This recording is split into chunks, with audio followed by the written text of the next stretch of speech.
head to head ជាមួយនឹង Madrid បាទ SMA នេះគឺទៅជាមួយនឹង EP Lane អញ្ចឹងចាំមើលអាចនឹងបាស៊ីរ៉ូមឬមួយក៏បាស៊ីចាំងហ្គលបាទបាស៊ីចាំងហ្គលបាស៊ីចាំងហ្គលបាទកតូតរ៉ូមបាទ Yeah Traflas តំណងធំត្រាស់នេះទុកទៅដល់ late game Bruno ក៏បាទមានភាពដល់គាត់ឥឡូវសំខាន់ Cadeta Fasha កាកូរ៉ា3ហ្នឹងមួយមកតកួបងទៅខ្ញុំយកមកបាត់តន់ទាយបងហើយផាសាព្រោះដោយសារផាសាគាត់រៀង rotation រៀងលឿនជាងបាទកាដេតាតតអស់ជំរើសអានេះតាមដែលខ្ញុំមើលភាគច្រើនសម្រាប់រ៉ាតតគាត់អស់ជាប្រភេទ Hero pick អស់ដូចផាសាទៅគាត់យកអា pick អស់ចុងក្រោយគឺកាដេតាបាទណាមួយ Hero ដតីវា damage សុតបាទ Fasha វាចំណេញ passive ចាំមកចាក់300ជាងមកចាក់300ជាងអញ្ចឹងក៏វាផោកក៏ឈឺជាង make ដតីបាទណាមួយចំណេញផងចំណេញការ rotation ហើយណាមួយគេ Maxman 2ផងគេ Mi Bruno ងាយស្រួលក្នុងការបន្តដើម្បីកាក់នៅក្នុងការ team fight ដែរបាទតែចាំមើលតារាងរបស់ Flash នៅខាង first pick នេះក៏មិនណយដែរបាទនៅចាំមើល Esmeralda របស់ Ding បាទអាចនឹងធ្វើការជួបលៀងនៅក្នុង game ទី2នេះបានអត់ប៉ុន្តែមានអារម្មណ៍ថាសប្បាយលេងណាបាទជាមួយនឹង Spare Purify នេះមួយបាទកតូតផងបាទតែ Golan អត់យក Purify ណាបងBruno បាទ Bruno បាទគាត់រៀង confident នៅក្នុងការលេងដែរគាត់យកជាមួយនឹង Flicker គាត់លេងចឹងសេះមួយលាពូតែបន្ថយមួយកដកបាទ let's see ខ្ញុំគិតថាម៉េចបាទរសារ front line គាត់ច្រើនគាត់បឹងកតូតនៅក្នុងការ cover បាទចឹងក៏សូមស្វាគមន៍អ្នកទាំងអស់គ្នាមកកាន់ការប្រកួតគូទី1ក៏ដូចជាហ្គេមទី2រវាង Seal Suit បាទជាមួយនឹង Plus KA Yes sir ថ្ងៃជួបថ្ងៃជាពលានល្អគូកណាត់បងទៅខេតលេងលេងស្លតែមើលខ្ញុំយេអូកែសួរគ្នាបងថាខូចបែលេងស្លអីគូបងទៅលេងគាត់មួយបលេងលេងស្លមើលអូយ៉ាអាស៊ីរ៉ាពីនឹងលោឈាមតែម្សិលមិញមុនស៊ីឈាមកសួរមកវិញបាទពេញបាត់ហើយបាទអញ្ចឹងយើង complete ដែរជាមួយនឹង sponsor របស់យើងគឺ Infinite Note 50 series ជាមួយនឹង MPL edition សម្រាប់ gamer គ្រប់គ្នាសាកថ្មល្បឿន90 វ៉ាត់ក៏ដូចជា wireless charge វិញរហូតដល់30 វ៉ាត់ដូចគ្នាជាមួយនឹងអេក្រង់ AMOLED ល្បឿនលឿន144 Hz ក៏ដូចជាលេង game Mobile Legends ដោយរលូនយកតែម្ដងយ៉ាបើ slot មួយបាទបន្ថែមជាមួយនឹង RAM ទៅដល់24 GB វ៉ាវ First Blood បាទបានចូលទៅលើ PP ផងដែរតំមិញរូបភាពឯខាត់ឡើងជាប់ស្គៀរបស់អីទៀតបាទជាប់តាន់អូ off flick វ៉ាវចឹងរៀងធ្ងន់ដែរមកចាយ flicker នេះពី Nablo យកធ្វើការ bet ទៅលើ Onzo ដូចគ្នាបាទមកខៀលទល់មកខៀលដូចគ្នាបាទចាំមើល team fight នៅក្នុង total ទីអូមកកំបោ flick យកដល់ដល់ពីការចាក់ដែរតែពីខេតែអត់ដាច់ទេសាមដៃចុងក្រោយបាយនេះអូសូកាបាទអូវាយទៀតវ៉ាវហើយយ៉ាកន្លែងនេះ off flicker បាត់ហើយពីវត្តមានរបស់ PP មានឈរឲ្យគេវាយយកទៅដល់អាស៊ីរ៉ា cover ក៏មិនទាន់ផងដែរបាទអូចុំលឿនណាស់បងបើមិញចុំវ៉ាវបាទថ្ងៃនេះ player បរិភោគសាច់ឆៅតែម្ដងបាទគឺថាវាយយកតែម្ដងត្រឹមតែ level 1អីគេក្រោកពីមុនពឹងអាទីមែនឥឡូវគេយកអាទី1 flick វាយយកបាទ aggressive បាទ aggressive អាទី1ក្រោកណាខ្វល់ណាបើសិនជាវាយទៅក៏ knock back តែបើវាជាងចឹងវា knock up បាទសេកមួយចាអាទី retribution នៅតែបានទៅលើ Nablo យកទេក៏ដូចជាកន្លែងនេះជាមួយនឹង Ding Correction មកដូចគ្នាបាញ់អាទីពី ADM ទៅហើយជាមួយនឹង PP slow ជឿរតាត់យកតែម្ដងជាមួយនឹងការបន្ត ultimate cover ប៉ុន្តែពី Asira ប៉ុន្តែនៅតែដាច់ជាមួយនឹង PP ដូចគ្នា Asira ចូលឡើងជាមួយនឹងចាមកពីខាងក្រៅជាមួយនឹងការហត់ច្រែមយកតែម្ដងពីវត្តមានរបស់ Shadow ធ្វើការដេញវាយជួយនឹង PP ខ្ញុំមែនទេជាមួយនឹង Shadow ក៏សងសឹកឲ្យទៅលើ ADM ដូចគ្នាជាមួយនឹងការជាន់អាទីបន្តពីទីធ្វើការបោកវាយទៅលើ Shadow បន្ថែមមកវិញផងដែរបាទចឹងយើងក៏បានឃើញដែរជាមួយនឹង team fight បាទអាស៊ីរ៉ាចង់ទៅណាសំម្ដាយជាមួយនឹងការកវីក្បត់បាន10 kill ទៅលើ Ding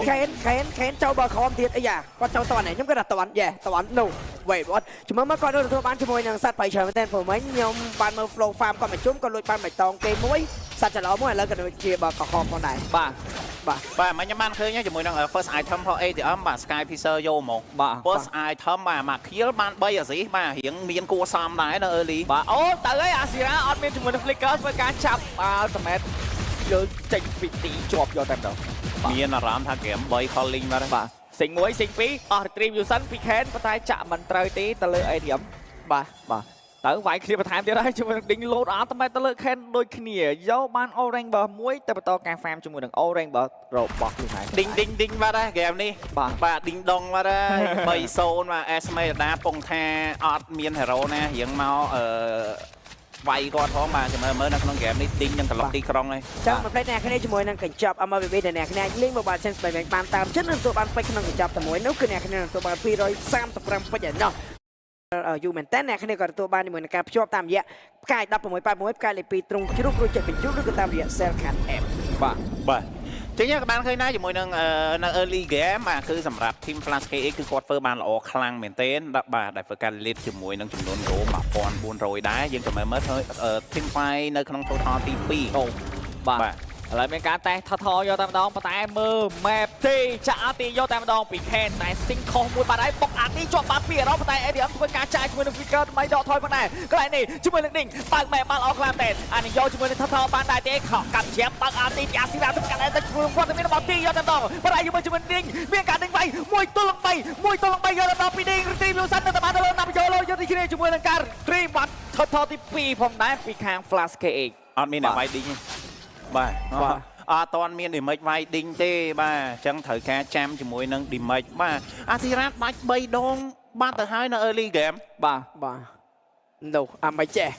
បាទគណៈពេលដែលមានអារម្មណ៍ប៉ៃថ្ងៃនេះស្គាល់បាទបោះវល់ជាប់ច្រាំឡើងដឹងយកតែម្ដងពី Shadow ផ្ដាច់ទៅលើណាប់លោប៉ុន Retribution មែនទេប៉ៃថ្ងៃនេះស្លុយមែនទេសូម្បីតែ team fight មិនធម្មតាការ៉ុកវាមិនជា hero ដែល full tank បើក map ឯងចាំបើគេផុកវាក៏វាអត់នៅបានយូរដែរគាត់តែឃើញមុខអេដល់មកផុកមកជាង flick បុក anti យកបាទចូល mechanic skill ការលេងទៅលើក្របផកគាត់នេះលោកបាទជាប់ទៀតហើយម្ដាយសើទៅលើទីប៉ុន្តែមានការដាក់ជាមួយនឹង skill ទី2ដកថយមកមិនដែរពីទីបាទនោះមិនដែរជាមួយនឹង Shadow ខកជាបុកអាទីទៀតហើយពីពេ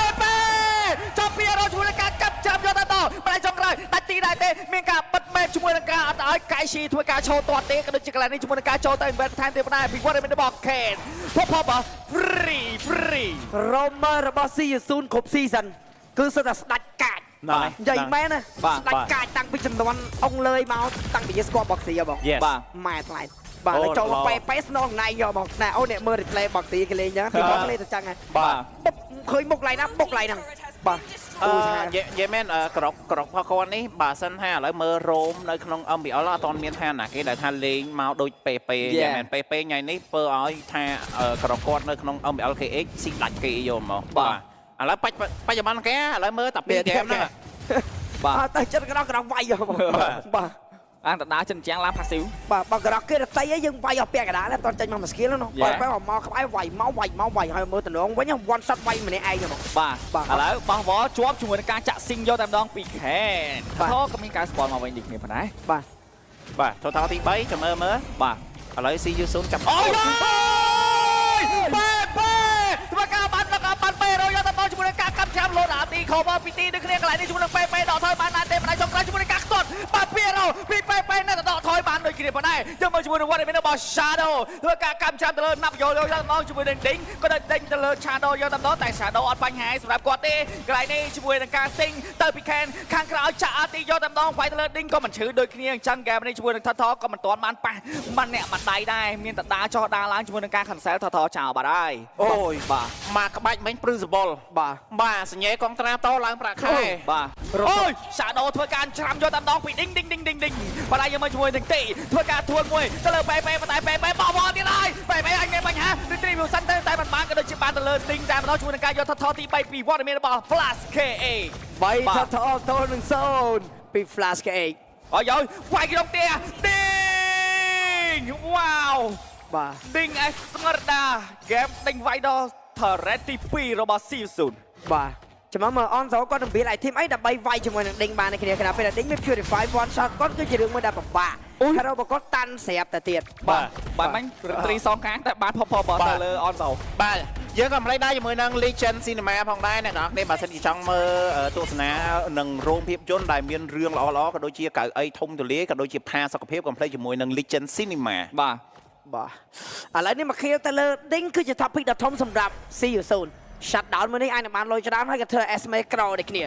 បាទឥឡូវយើងចាំមើលយកបានក៏មិនបានបាទឥឡូវធ្វើការដេញច្រាំជាមួយនឹងពេបោះវល់ទៀតហើយណាប់ឡូយ៉ូអាចមានបញ្ហាដែរទេជាមួយនឹងការកាប់ច្រាំយកតែម្ដងពីវត្តមានរបស់ Shadow បើអាទីពីអាស៊ីរ៉ាប៉ុន្តែយើងមើលជាមួយនឹងណាប់ឡូយ៉ូក៏ដូចមានការដកថយបានដូចគ្នាផងដែរអាតាមែនពីទីចូលទៅមកពេរត់ទៀតហើយពីពេ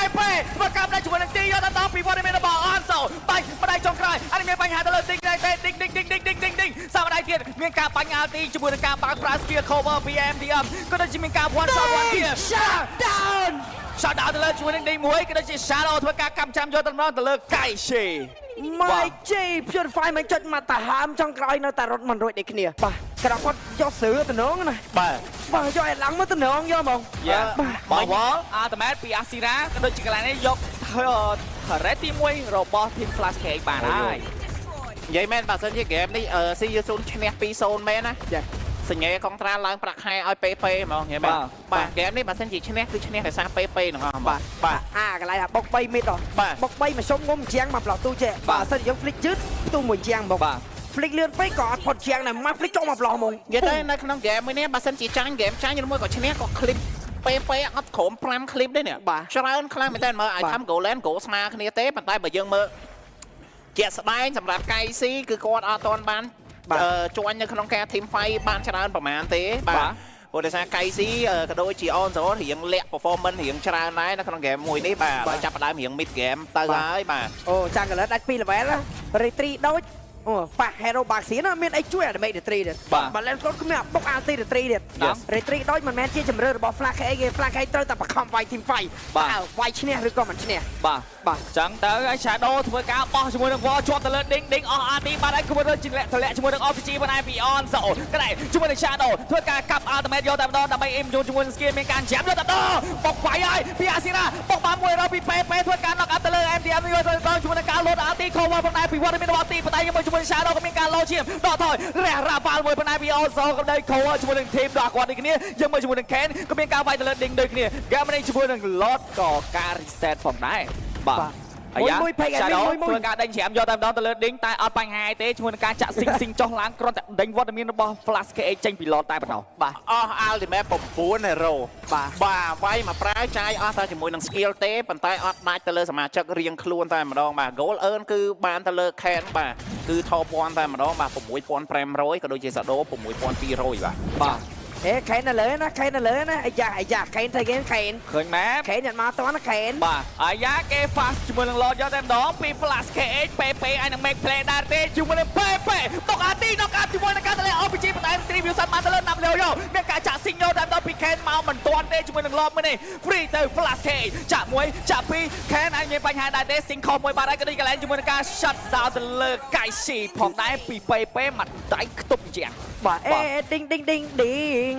បាទចាក់សេងចោះសេងឡើងពី Ken ពេក៏មកដូចគ្នាហ្គេមនេះ Lord មិនទាន់ទៅណាឆ្ងាយទេក៏ដូចជាសមាជិករបស់ CU0 clear នៅ mid lane តែម្ដងមិនឲ្យ Lord ដើរទៅដល់ turret ទេបាញ់ RT ពី ADM ដាក់បណ្ដៃញូស្គៀទៀតបាទសំខាន់កន្លែងដែលពួកគាត់សម្រេចគ្នាឲ្យ Ken ឡើងទៅ clear លើគាត់ប្រហែលគិតថាអីទេគេមាន fast នេះណាមួយក៏ដល់យើងមើលនឹងណាគេ fast Lord ចូលបងតែមែនតលេ OPG 3 RT យកតែម្ដងជាមួយនឹងកាប់ទៅលើ T ក៏ដូចជា turret ទី2នៅខាងផ្លូវបន្ទាប់ lane ក៏មានការយកបានម្ដងពី CU0 ដេញមកម្ដាយខ្ទៀតជាងទៅក្រោយផងដែរក៏ដូចជាមានការលុប Ultimate ទៅលើ Shadow តែ Shadow ដូចមិនសូវបញ្ហាសម្រាប់ការជាប់ RT ពី Ding ផងដែរបាទចុះមកលឿនមក SB ពាក់គេមិញមក skill ទី1រត់ប្រយបាទនេះតើខ្វិនតំឆាច់ឌីម៉េអត់ដឹងដែរឌីម៉េគាត់ពាក់ខ្វិនតំឆាច់ maybe ព្រោះមួយដៃ load អា passive ហ្នឹងអូមកចេញមក team អូអត់ទេនេះតា I'm sure right តាបាទ I'm sure right មានបងមិនអត់អីអត់តែតបតង់បាទមិញគេអត់លឿនណាចាំបាទ SB បាទចាំរំឡើយដូចបែបលឿនបាទនេះ item load មកអូយ proof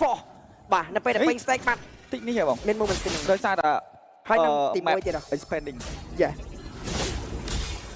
បែប expanding មែនហ្នឹងហើយអូចឹងត្រូវអញ្ចឹង moment speed របស់ expanding បាទ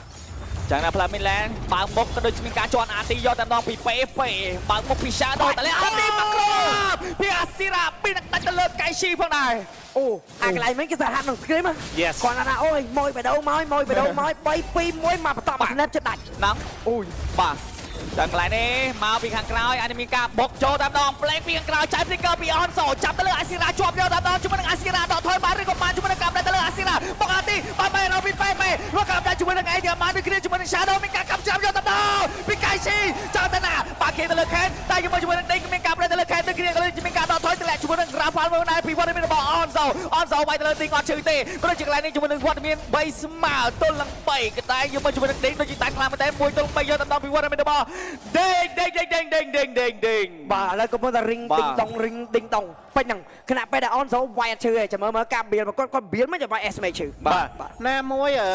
ឌីងគាត់ front line នៅខាងមុខគាត់បិទអូនសូចិត្តឆឹងយកហ្មងបាទនេះគឺជាវីដេអូ highlight ដែលយើងបានឃើញជាមួយនឹង Team Fight 8មិញធ្វើការដាច់ទៅលើជាមួយនឹងអាស៊ីរ៉ាតាមប៉ាអាស៊ីរ៉ានេះជន់ពេកទេបាទគេចង់លុកទៅលើជាមួយនឹងអូនសូដែរ បាទអូនសូ flicker បាទនេះប៉ុន្តែ IC ហ្គេមមួយនេះហ្គេមចង់ឲ្យថាគ្នាផងគាត់សម្រាប់ឌីងគាត់ front line នៅខាងមុខចិត្តឆឹងយកហ្មងប៉ុន្តែhero របស់ខាង Yusu ណាគេលុកច្បាស់ពេកជាផ្សាយចេញពីសាដូជាមួយនឹង Ken លុកជាយាមលុកទៅលើ IC អត់ឲ្យ IC បានឌីទៅមិនហ្មងបាទបើសិនជាហ្គេមមួយនេះ IC ក៏មាន space ក្នុងការឌីទៅមិនណាflash សូលេងហ្មង បាទអស់ឈាមហើយ Shadow 5-4មានអីធ្វើគេអត់ បាទអីទៅផ្ទះឬក៏មិនទៅដេងអាទីមកមានការកម្មច្រាំយកជាមួយនឹងឈាមយកតាមដតែឡើងបានទួចតាមដជាមួយនឹងការរីវីវសានលោតអាទីពីវត្តមានអាទីរីត្រីនៅតែបានទៅលើតាមបញ្យោយកដូចគ្នាក៏ដូចមានការដថយបុកអាទីយកតាមដជាមួយនឹងពេអស់អាទីជាមួយនឹងការឆាត់តាមទៅលើពេបានមួយហេរ៉ូផងដែរអាស៊ីរ៉ាមានការឡើងជាក៏ដូចជាមានការពុកកាក់មុខយកតាមដពីដេងធ្វើការជន់ទៅលើអាស៊ីរ៉ាតែអាចមានបញ្ហាដែរទេជាមួយនឹងការដថយយើងមើលជាមួយនឹងវត្តមានរបស់កានចាក់ចូលទៅហើយអានឹងដែរទេជាមួយនឹងបាល់3មកថតទៅលើវត្តមានរបស់ទីនេះគ្នាមិនអាចចង់ខ្លាចជាមួយការកាប់ចាប់យកតាមដល់ពី Shadow ធ្វើការផ្ដាច់ជាមួយនឹងទីមកទីជាប់ជាមួយនឹង stand របស់ ATM ក៏មានការ shut down ទៅលើ Shadow ផងដែរសេង1សេង2ពី Ken ធ្វើការដកថយវាយទៅលើ Ding មិនឈឺទេឌីងតាណាអីដែលខ្ញុំមើលមួយសម្រាប់ ATM គាត់ស្ដាយអត់បើសិនជាគាត់យក Justify វិញគាត់បានវាយហ្មងបាទគាត់បានវាយហ្មង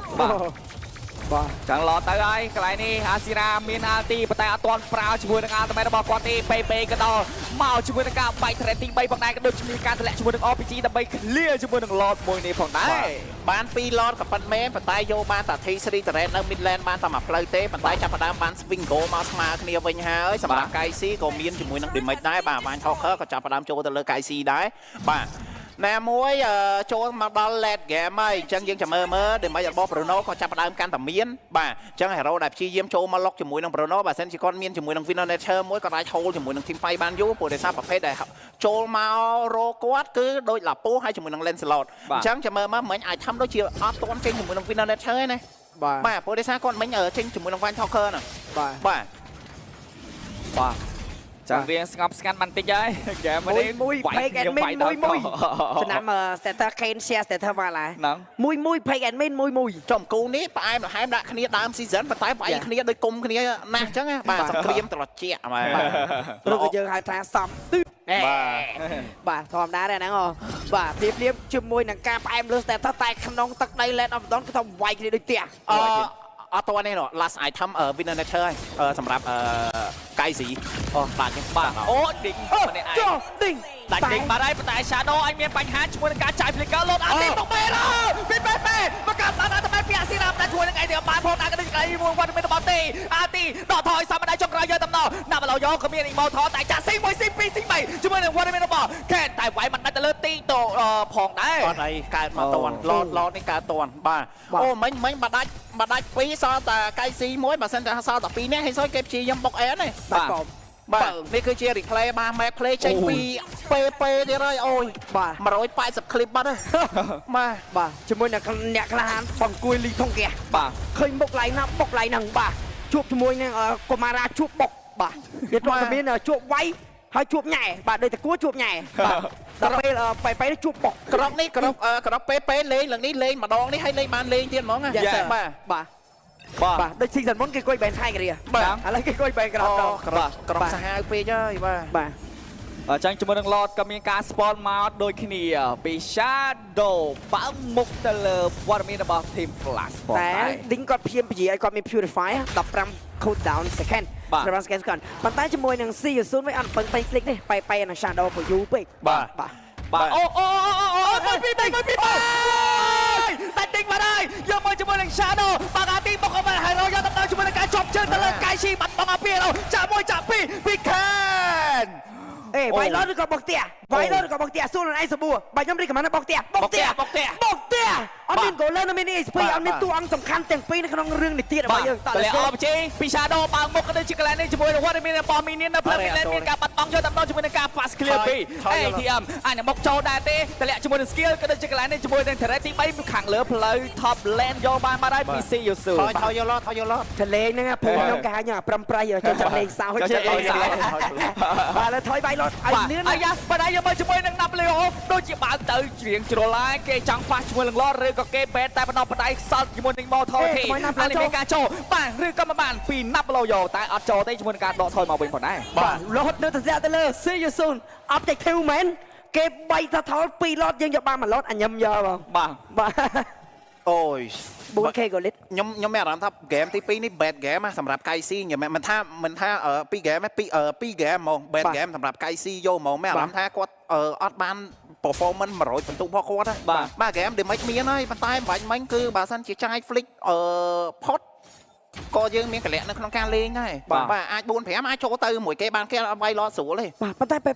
ពេបងហ្នឹង unexpected ទៀតបងគាត់ដើរអាប៉មលដាច់ហ្នឹងវាមិនសាអកុលប៉មហ្នឹងទោះមកអកុលប៉មហ្នឹងហើបជើងទៅទៀតបាទចាំថា Golan គេអត់មាន purify ទេបាទហើយ Bruno មានដាស់ដែរតែគាត់សម្រាប់ចិត្ត flick មួយទៀតបាទជីបាទតែមើលឡនេះអាចនឹងធ្វើការបុកចូលអត់បាទចឹងឡតទៅផ្លូវ top lane ក៏ដូចជាមានការវាយទៅលើ ding ចាប់ផ្ដើមឈឺហើយរងជាមួយនឹង damage Taken មិនសូវជាតាន់ខ្លាំងប្រហែលទេប៉ុន្តែយើងមើលជាមួយនឹង threat ទី3នៅខាងផ្លូវ mid lane ក៏មានការបាត់បង់យកតែម្ដងជាមួយនឹងការបាញ់ RT ពី ATM ក៏ដូចមានការកម្មចាំយកតែម្ដងពី Shadow ធ្វើការដេញវាយយើងមើលជាមួយនឹង Warrior របស់ T បាក់ RT បាក់ game ជាមួយនឹង Warrior របស់ Asira ដេញចេញពីយកជាមួយនឹង team fight យកតែម្ដងក៏ដូចជាមានការ fast ជាមួយនឹង Lord មួយនេះ clear បាល់ល្អខ្លាំងតែពី Warrior របស់ Flash KA តែដល់បាក់វាយដែរទេមាននាងក៏មកច្រើនដូចគ្នាជាមួយនឹងការដេញកាប់ចាប់យកតែម្ដងពី Shadow ធ្វើការ Lord RTចាំពីបបកឯណោជាមួយពេបុកបាត់ជាមួយនឹងកៃស៊ីបន្ថែមទៀតជាមួយនឹងការបាច់ដាច់ជាមួយនឹងម៉ូតាទីរបស់ទីនេះគឺជាមួយការដេញបាញ់ទៅលើដេញ last man standing ពីខាង Flash K សារអេនេះអត់ក៏ជជែកគ្នាលើកប៉ពីទៅចូលគឺបានទៅលើ Cបាទ MVP player ពេទៅ